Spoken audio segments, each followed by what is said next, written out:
opa bilan birga bitta xonada o'tirishim kerakligini eshitgandek holatim hech qachon ko'zim oldidan ketmaydi. Zaynab opamni to institutga kelgunimcha ham bilardim, televideniye orqali bilardim. Birinchi onamga telefon qildim. Onajon, men Muzayyana Alaviya bilan ishlarkanman dedim. Onam bir zum qotgandek bo'ldilarda, nahotki dedilar. Shu onam umrlarini oxirigacha butun o'zini o'rtoqlari, hamkasblari, onam maktab o'qituvchisi edilar. Hamkasblari oldida men Muzayyana Alaviyani shogirdi qizim deb maqtanib yurdilar. Assalomu alaykum azizlar. Ma'lumingizki, biz mana shu atoqli olimlarimiz, fanimiz, ilmimizga o'zini katta hissasini qo'shgan olimlarimizdan biri, folklorshunos olima,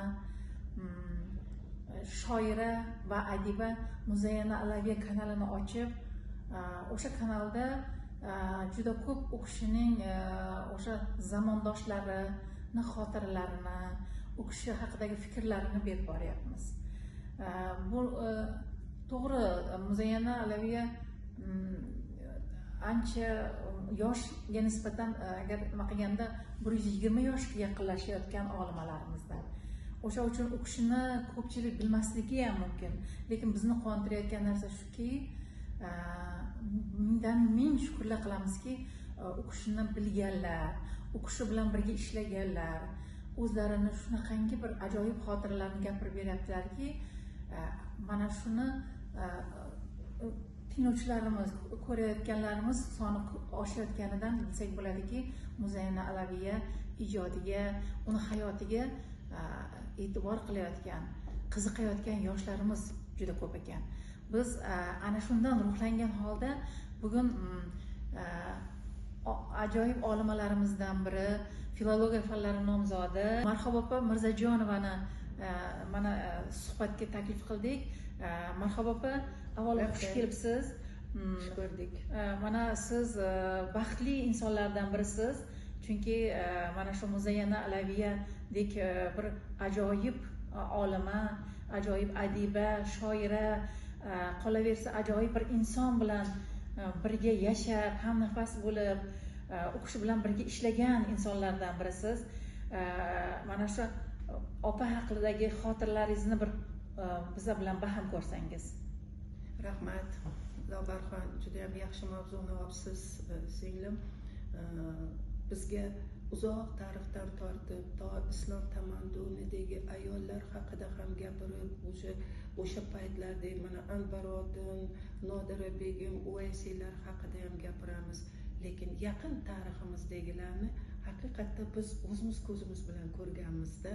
Endi haligi tog'dan qancha uzoqlashsang, uni ulkanligi yana ham bir ravon ko'rinadi degandek, uzoqdan juda bir ravon ko'rinsa, biz ham opalarda oldida yurganimizda sezmagan narsalarni hozir anglab yetyapmizda. Va buni o'zimizdan keyingilarga ham ibrat deb olsak bo'ladi. Chunki bizni tariximizda hamisha ayollar fidoyi, tadbirkor, aqlli, zukko bo'lishgan. Ona bo'lishdan tashqari ularning juda ham ko'p fazilatlari bor. Men Muzayyana opamni to institutga kelgunimcha ham bilardim, televideniye orqali bilardim. Birinchi marta shu nimaga institutga kelganimda opa bilan birga bitta xonada o'tirishim kerakligini eshitgandek holatim hech qachon ko'zim oldidan ketmaydi, hamon turadi. Bitta rivoyat o'qigan edimda, shuni o'rinli deb o'ylayapman. O'sha rivoyatda aytilishicha, bir shahzoda o'zini davrida nihoyatda katta bir chiroyli bog' barpo etibdi. Hali bog'ni endi nihoyatda chiroyli qilib bezabdi va o'sha barpo etilgan bog'ni qanday ekanligini ma'rifatparvar otasi shohdan so'rabdi. Padari buzrukvorim, bir bog' yaratdim. Bu bog'ni ko'ringchi, sizga manzur bo'ldimi? Debdi. Ma'rifatparvar shoh javob beribdi. Ey ko'zimning nuri o'g'lim, bu bir zebo va dilkusho bog' bo'libdi.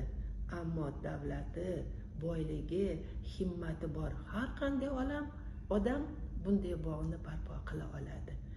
Lekin sen bilan biz dunyoda shunday bir bog' mavjudki, shuni qilishga harakat qilishimiz kerakki, unda sen ham, men ham intilib va yaxshi natija erishishimiz mumkin degan ekan.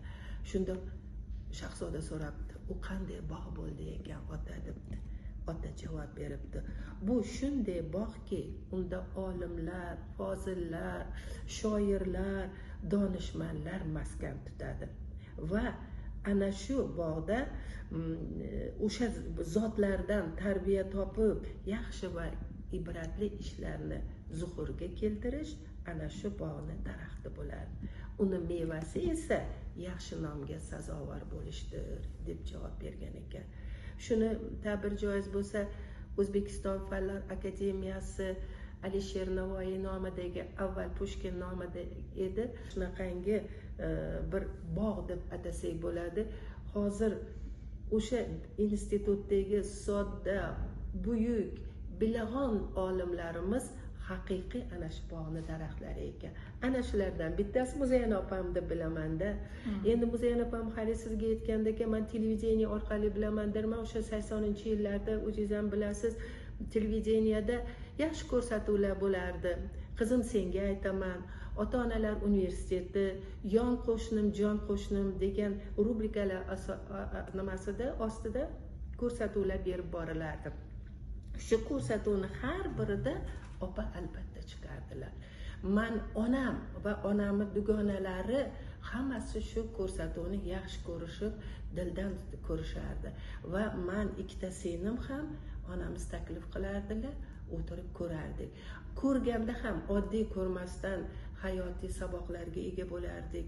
O'zimizga yaxshilik qilish, yomonlikdan qochish haqida, qizlarning odobi haqidagi eng nozik fikrlarni bilardik. Shuning uchun biz opani sog'inib kutardik. Men kirib kelganimda, opani ko'rganimda aspiranturaga yo'llanma olib Indisga keldim. To'ra Mirzayevich o'shanda bo'lim rahbari ekanlar. Meni qabul qilib, keyin bo'limga tanishtirgani olib kirdilar. Bir ko'zim yalt etib opaga tushdi.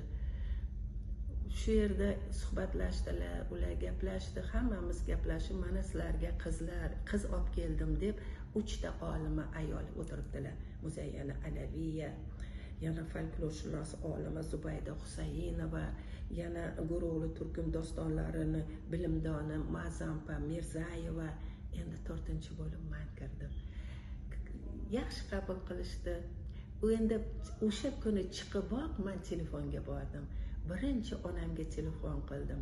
Onajon, men Muzayyana Alaviya bilan ishlarkanman dedim. Onam bir zum qotgandek bo'ldilar-da, nahotki dedilar.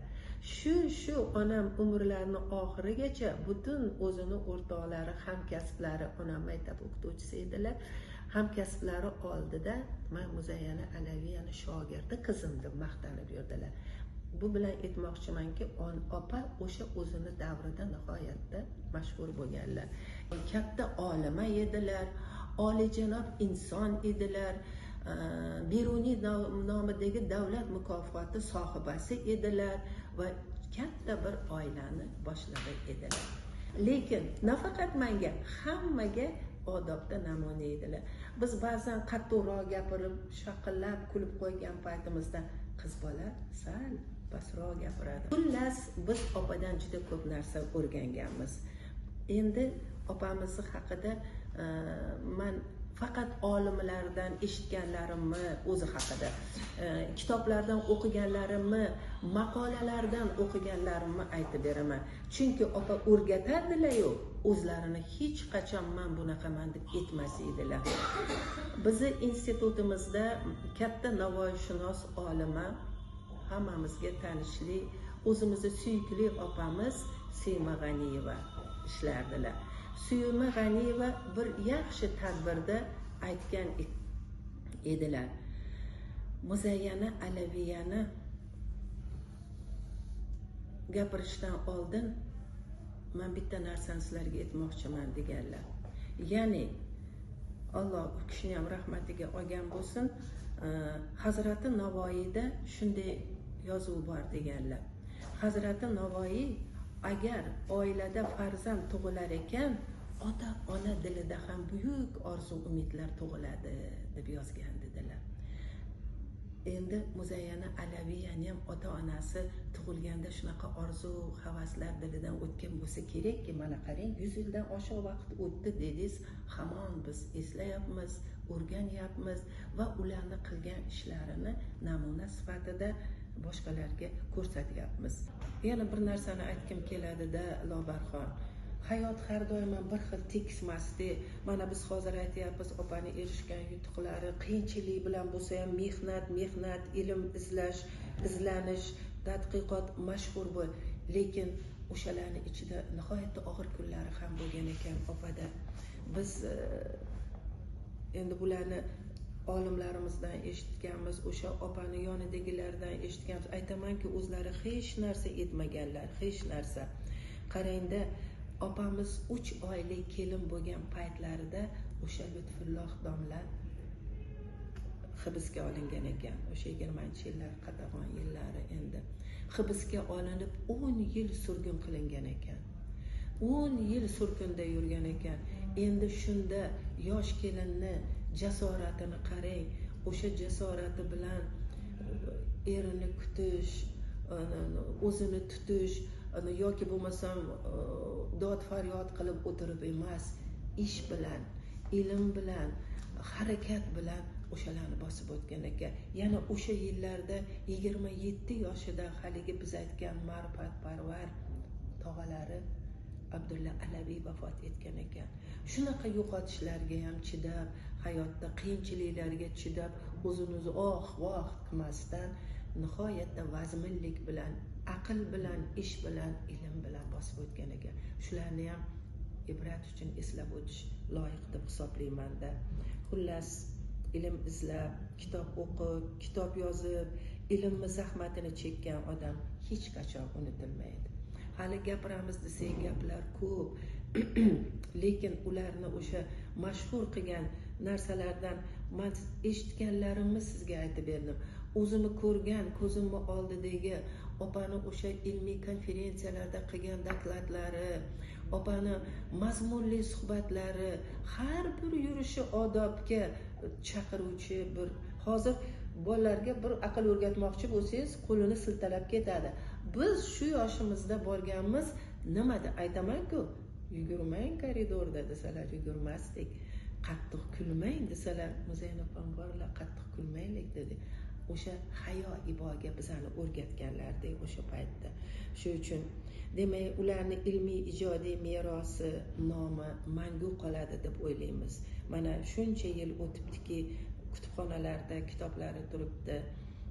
Folklor arxivi haqida gapirganimda, opamiz Paranjida, Aravada hali ayollar ko'chaga chiqmagan paytda yozib olgan ekan.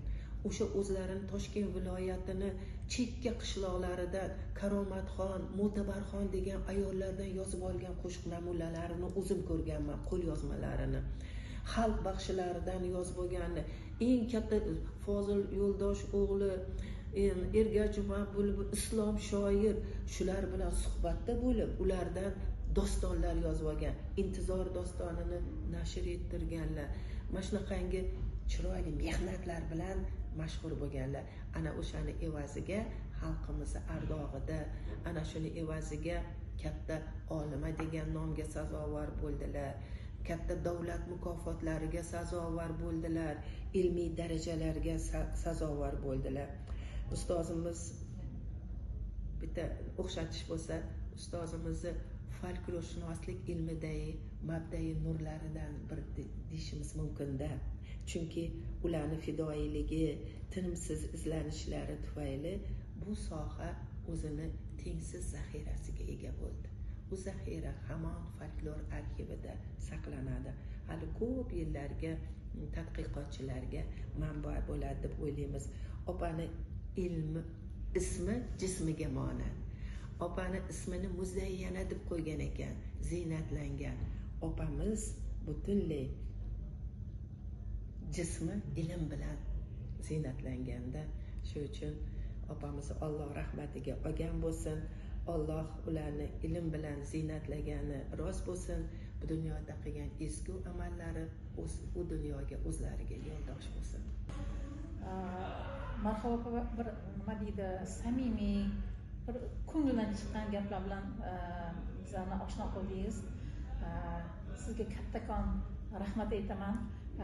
O'zingiz ham mana tinib tinchimas ayollarimizdan, olimalarimizdansiz. Mana shu tinib tinchimaslik, hayotdagi bir maqsadlar sari intilish har doim sizga yor bo'lsin. Har doim mana shunaqangi olimalarimizni oldi bo'lib yuravering, sog' salomat bo'ling. Rahmat. Biz ham bilganlarimizni o'rtoqlashdik. Bu yosh avlodga ibrat bo'lsin. Ularning ibratli tomonlari ko'p.